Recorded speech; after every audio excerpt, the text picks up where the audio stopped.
안녕하세요. 이번 강의에선 신규로 사업을 시작하시고 이제 운영하는 단계로 접어든 대표님들이 어떤 세무적인 것들을 챙겨야 하는지 간략하게 한번 짚어드리도록 하겠습니다. 이제 세무 관리 단계를 크게 세 부분으로 나눠서 살펴볼 텐데요. 먼저 매출 관리, 그리고 두 번째로 매입 관리, 세 번째에서 주요한 세금 신고와 납부 부분에서 챙겨야 할 부분들을 정리해 드리도록 하겠습니다.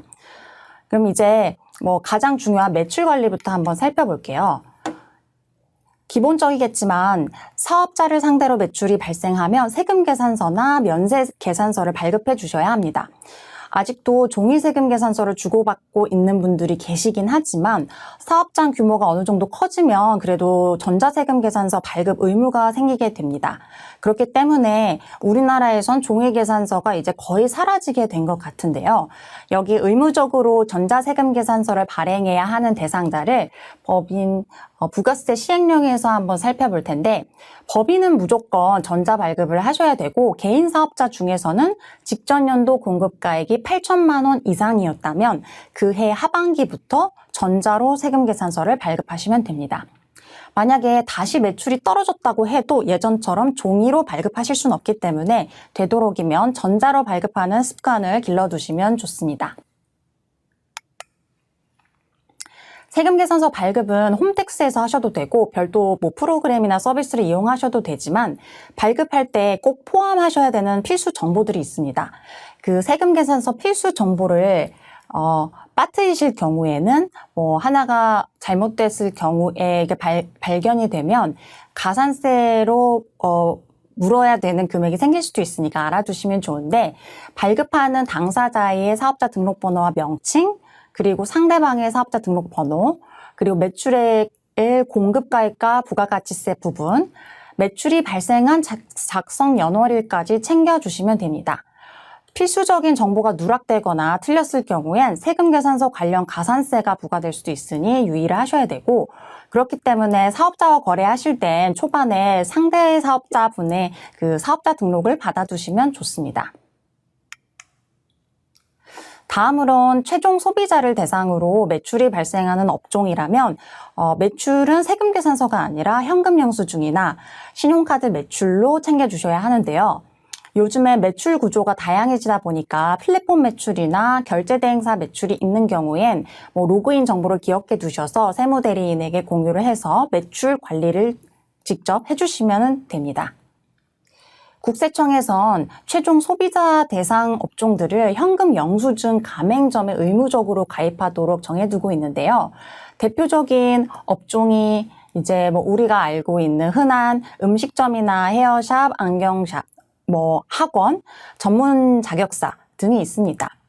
직전 연도 수익 금액이 2,400만 원 이상인 소비자 대상 업종은 무조건 현금영수증 가맹점으로 등록을 하셔야 되고 매출을 발급을 챙겨주시면 되겠습니다. 물론 신용카드 단말기를 설치해도 자동으로 현금영수증 가맹점으로 등록이 된다고 하니 참고하시면 되겠습니다.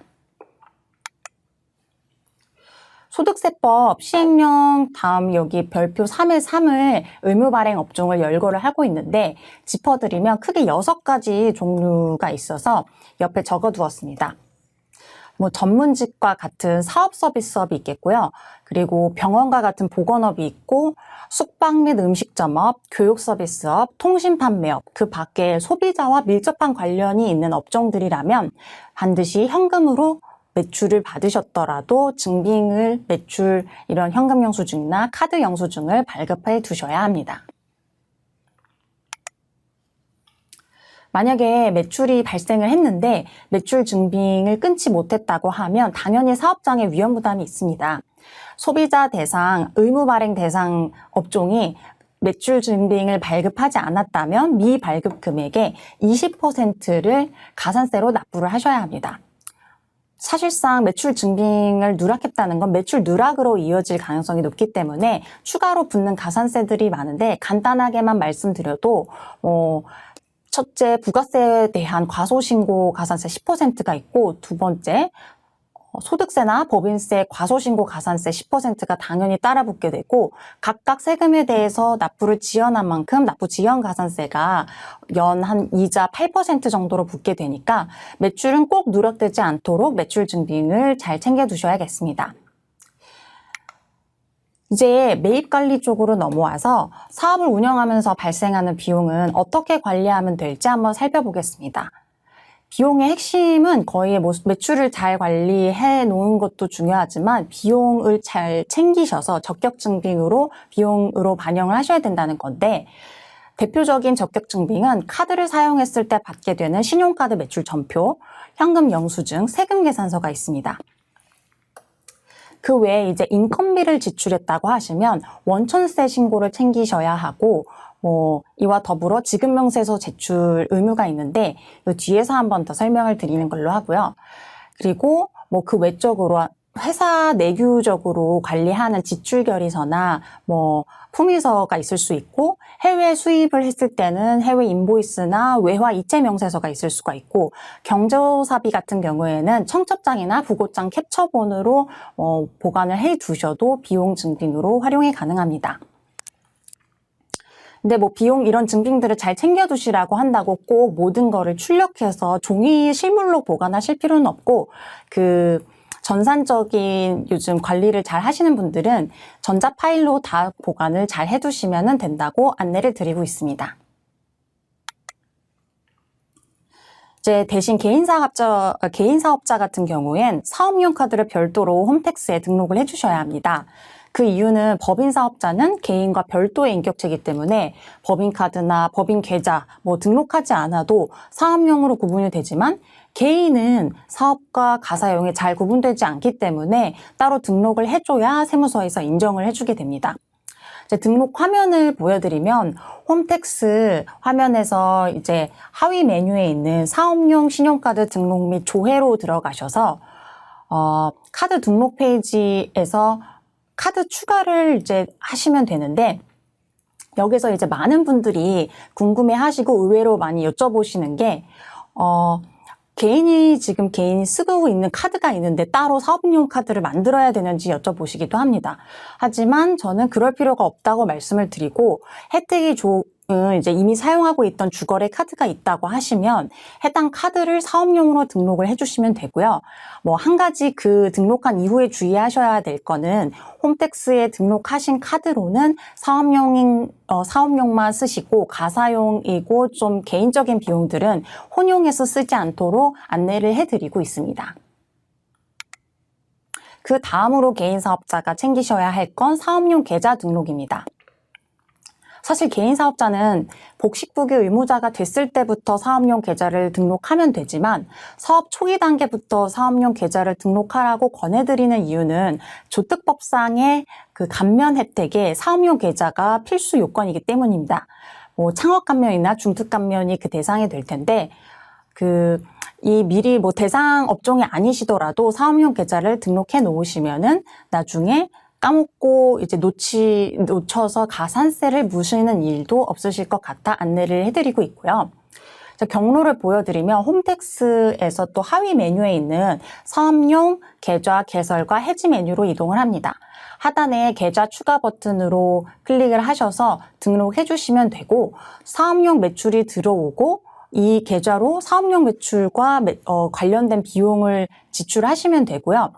은행에 사업용 계좌로 최초로 이제 등록을 하셔도 되고 신규로 개설하시는 게 아니라 이미 거래하시던 은행에서 기존에 사용하시던 계좌를 사업용으로 전환을 하셔도 됩니다.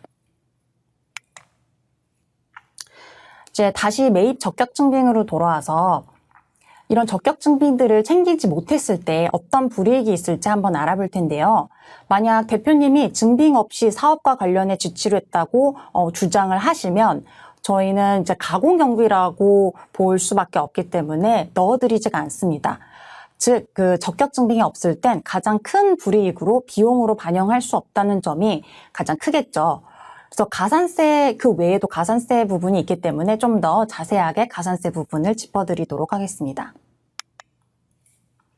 우선 세금 계산서와 관련된 가산세를 먼저 살펴보면 매출이 발생한 시기에 세금 계산서를 원래 작성일자를 작성하셔가지고 발급을 하셔야 하지만 만약에 발급 시기를 놓쳤다라고 하면은 기한 후 발급에 대한 1% 가산세가 있습니다.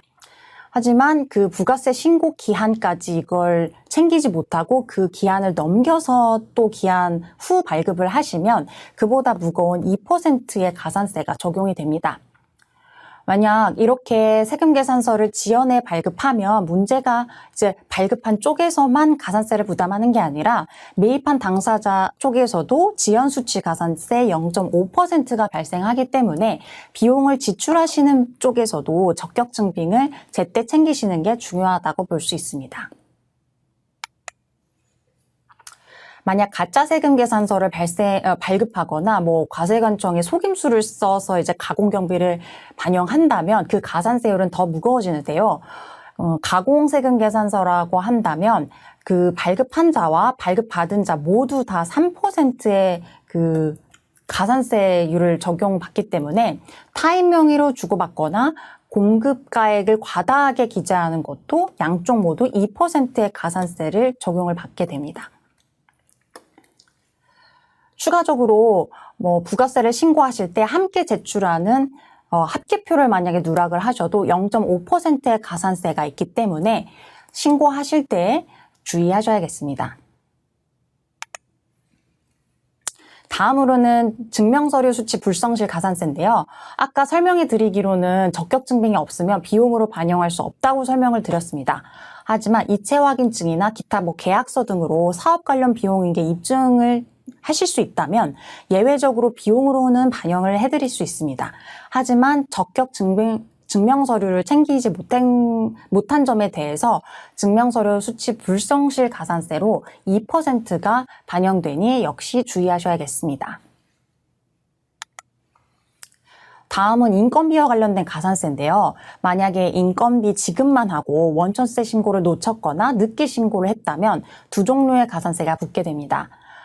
원천세는 매달 지급한 달에 다음 달 10일까지 챙겨주시면 되는데 그 10일을 넘기면 미납한 세금의 3%가 우선 가산세로 붙게 됩니다. 또한 모든 세금 납부가 늦어지면 그렇듯이 납부 지연 가산세가 하루에 10만 분의 22 세율로 붙어서 1년이면 약 8%에 달하는 이자 상당액도 함께 납부를 하셔야 합니다. 그러니 이제 인건비와 관련해서는 대표님이 직접 챙기시기 어려울 경우엔 세무대리인을 많이 이용하시는 것 같습니다. 이런 인건비 지급은 또 원천세 신고만 해서는 되는 게 아니라 또 누구에게 얼마를 지급했는지 제출하는 지급명세서 제출 의무가 또 따로 있습니다. 원천세와 별개의 의무여서 간이 지급명세서와 일반 지급명세서가 있는데 이때 간이 지급 명세서부터 먼저 한번 살펴보면 근로소득은 반기마다 제출을 하시면 되고 사업소득이나 이제 프리랜서 성격의 기타 소득은 매달 간이 지급 명세서를 제출하셔야 합니다. 근데 개정세법에 따르면 근로소득도 이제 26년부터는 매달 간이 지급 명세서를 제출하는 걸로 변경되었으니 유의하셔야겠습니다. 간이 지급 명세서와 다르게 또 1년 단위로 확정된 지급 명세서도 제출을 하셔야 되는데 중요한 건 제출 기한을 알아두시면 됩니다.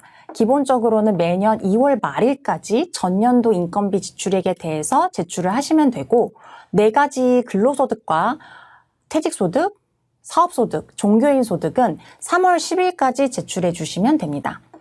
여기서 실무적으로 놓치기 쉬운 포인트가 휴업을 하거나 이제 폐업을 했어도 제출 의무가 있습니다. 모든 제출 의무가 그렇듯이 기한을 놓치면 가산세 불이익이 있는데요. 하나씩 살펴보면 제출 기한을 놓쳤을 때 미제출한 이제 인건비의 1%가 가산세로 붙게 되고요. 간이 지급 명세서를 놓치면 그보다는 약하지만 0.25%의 가산세가 부과됩니다. 그래도 이 뒤에 단서로 붙은 조항을 보시면 기한을 놓치고 한 달 안에 제출을 하시게 되면 가산세가 절반으로 경감될 수 있으니 기한을 놓쳤더라도 최대한 빨리 제출하시는 게 유리합니다. 이렇게 인건비와 관련된 가산세가 촘촘하게 설계된 국세청의 숨은 의도를 살펴보면 인건비를 지급한 사업주는 비용으로 처리를 하려고 하면 그 관련된 의무를 이행을 해야 된다는 건데 국가 입장에선 소득이 있는 곳에 세금을 과세하기 위한 목적이 크다고 보시면 됩니다. 지급받은 사람이 인적 명세 내역을 최대한 제때 보고를 받아서 세금 없이 돈을 버는 경우가 없도록 설계된 의무를 사업주가 부담한다고 생각하시면 되겠습니다. 이제 다음으로 넘어가서 사업 운영 기간에 꼭 챙겨야 하는 세금 신고를 이제 세목별로 한번 또 간단하게 짚어드리면 위쪽에 이제 개인 사업자 같은 경우에는 부가세를 1년에 일반과세자 기준으로 1년에 2번 신고를 하시게 되고 간이과세자는 1년에 1번, 그 다음에 1월까지 챙겨주시면 되고요. 법인사업자는 4번 부가세를 챙기게 됩니다. 하지만 이 법인 중에서도 직전 매출 총 규모가 1억 5천만 원 미만이라고 하는 소규모 법인사업자로 분류가 될 경우에는 1년에 개인과 비슷하게 총 2번 신고만 챙겨주시면 됩니다. 하지만 부가세에서 유의하셔야 될 건 신고 횟수와 무관하게 납부는 1년에 총 4번을 하셔야 된다는 건데 그 이유는 각 상반기와 하반기 중간마다 4월과 10월에 전기에 납부했던 부가세의 절반만큼을 예정고지서로 받기 때문인데요. 1년에 4번까지 납부하던 세금, 이렇게 부가세는 2번 신고하지만 4번 납부해야 하는 세금이다. 이렇게 생각하시면 편할 것 같습니다. 원천세는 앞에서 설명했다시피 지급일이 속하는 다음 달 10일까지 챙겨주시면 되고 여기에 지급명세에서 제출 의무까지 생각해 주시면 되겠습니다. 그리고 소득세로 넘어와서 소득세는 개인 사업자가 그 다음 해 5월까지 신고를 하시면 되는 세목인데 이때 특정 업종별로 매출액이 큰 그 기준을 넘어가게 되면은 성실신고 확인 대상자로 6월까지 종소세를 챙겨주시면 되겠습니다. 다음 법인세는 12월 말 그 회계연도 법인을 기준으로 3개월 후인 그 3월까지 신고를 하시면 되고 이 모든 세목에는 원천세부터 이제 법인세까지는 지방소득세가 따라붙게 됩니다. 지방소득세는 법인에 대한 소득세, 그러니까 지방소득세만 한 달이 늦춰지게 되고 나머지 원천세나 종합소득세는 국세와 같은 기한까지 지방세를 함께 챙겨서 납부하셔야 된다. 이렇게 기억하시면 되겠습니다. 먼저 개인사업자 소득세를 좀 자세하게 또 한번 살펴보면 기장 의무에 대해서 한번 짚어드리는 게 사업자분들에게 도움이 많이 될 것 같아서 가져와 봤는데 우선 기장 의무는 개인사업자 같은 경우에 3가지의 업종별 분류가 있습니다. 크게 첫 번째 농업이나 도소매업 같이 매출액이 큰 경우에는 복식부기 의무 대상자가 3억 원 이상일 경우에 해당이 되고요. 두 번째 제조업이나 숙박 음식점업 같은 경우에는 1억 5천만 원 이상부터 복식부기를 작성을 하셔야 되고 세 번째가 이제 부동산 임대업이나 스포츠 여가 관련 서비스업처럼 사업과 관련된 소비자와 밀접하게 관련이 되어 있는 업종들은 매출이 7,500만 원 이상이면 복식부기 작성 의무를 준수를 하셔야 합니다. 하지만 이 미만의 범위에서는 간편장부 작성만 하시면 돼서 간편장부 작성은 간편하게 말씀을 드리면 그냥 가계부 수준의 작성 의무만 챙겨주셔도 소득세 신고를 진행하실 수 있다. 이렇게 생각하시면 되겠습니다. 이제 소득세율을 설명드리기에 앞서서 소득세가 어떻게 계산되는지 간편하게 설명을 드리면 개인 사업자는 1년 단위로 수입에서 비용을 뺀 금액으로 사업소득 금액을 확정하게 됩니다.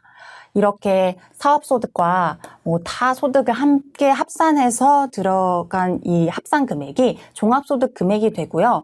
여기 그 밑에서 소득공제, 인적공제나 소상공인공제 이런 식으로 개별적으로 해당되는 소득공제를 빼면은 과세표준이 나옵니다.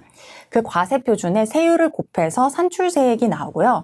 여기서 해당되는 세액감면이나 세액공제와 그 기납부세액으로 중간예납세액까지 차감을 하게 되면은 마지막으로 마지막으로 이제 분납할 세액 계산이 되는데 납부할 세액이 2천만 원 초과이면은 분납을 2개월로 나눠서 하실 수가 있게 됩니다.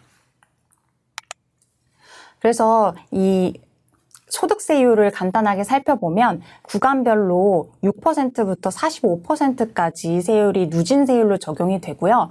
지방세까지 더해서 생각하시면 실제 납부세율은 위에서부터 6.6%, 16.5%, 26.4%식으로 늘어난다고 생각하시면 됩니다.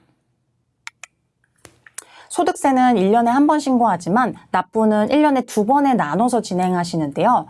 11월에 한 번 중간예납으로 납부하시고 5월에 확정 신고하면서 나머지 세금을 납부하시는 스케줄이라고 보시면 됩니다. 이제 국가에선 전년도에 납부했던 세금을 절반만큼 예정고지처럼 그 11월에 중간예납세액으로 고지를 하게 되는데 이때 마찬가지로 납부세액이 1,000만 원을 넘어가게 되면은 2개월 분납이 가능하게 됩니다. 다음으로 법인세로 넘어가서 마찬가지로 신고 서식을 한번 살펴볼 텐데 개인보다 더 복잡해 보이지만 계산 구조는 비슷하게 돼 있다고 보시면 되는데요. 법인 역시 마찬가지로 수입에서 비용을 뺀 사업소득 금액으로 당기 순이익이 결정이 되고요. 그 밑에서 2월 결손금과 다른 공제를 차감을 하고 나면 과세표준이 나오게 됩니다. 이때 적용되는 법인세율은 소득세율보다 훨씬 낮은데 한번 살펴보면 2억 원까지는 9%가 적용이 되고 최고세율 24%가 적용이 돼서 물론 지방세까지 세트로 고려를 하면은 9.9%부터 26.4%까지 적용이 된다고 보시면 되겠습니다. 이때 주의하셔야 될 건 임대업이나 금융소득만 발생하는 소규모 가족 특정 법인들은 19%부터 세율이 적용된다는 점을 주의하셔야겠습니다. 법인도 마찬가지로 1년에 2번에 나눠 법인세를 납부하시게 되는데 12월 말 기준 법인으로 8월에 중간예납을 한번 하시고 3월에 정기 확정 신고하시면서 나머지를 납부하는 되는 구조입니다. 이때 법인하고 개인하고 좀 다른 점은 개인은 8월에 중간예납세 고지서를 받고 그냥 납부만 하시면 되지만 법인은 직접 자진 신고해서 납부하는 형식이어서 8월에도 중간예납 신고를 챙겨주셔야 합니다. 모든 신고가 그렇듯이 신고 기한을 놓치면 가산세가 발생하는데 간단하게 살펴보면 이제 무신고한 경우엔 20% 가산세가 붙고 만약에 납부세액이 없다고 하더라도 수입액의 0.07%만큼은 비교해서 더 높은 금액을 가산세로 납부하셔야 합니다. 만약에 무신고는 안 했지만 세금을 적게 신고했다고 한다면 과소신고 가산세가 10%가 붙게 되고요. 모든 세금에 대해서는 늦는 만큼, 납부가 지연되는 만큼 하루에 10만 분의 22 세율로 연 한 8%에 상당하는 이자 상당액도 함께 납부를 하셔야 합니다. 이런 가산세들도 빨리 정정해서 신고하시면 줄어들 수 있어서 한번 소개를 해드리면 무신고 가산세를 줄이기 위해서는 기한 후 신고로 6개월 이내에 신고하시면 되는데 그 세부 기준을 보면 한 달 내에 신고하시면 50% 감면이 되고 3개월 내에 하시면 30%, 6개월 이내에 하시면 20% 가산세가 감면이 되니 참고하시면 되겠습니다.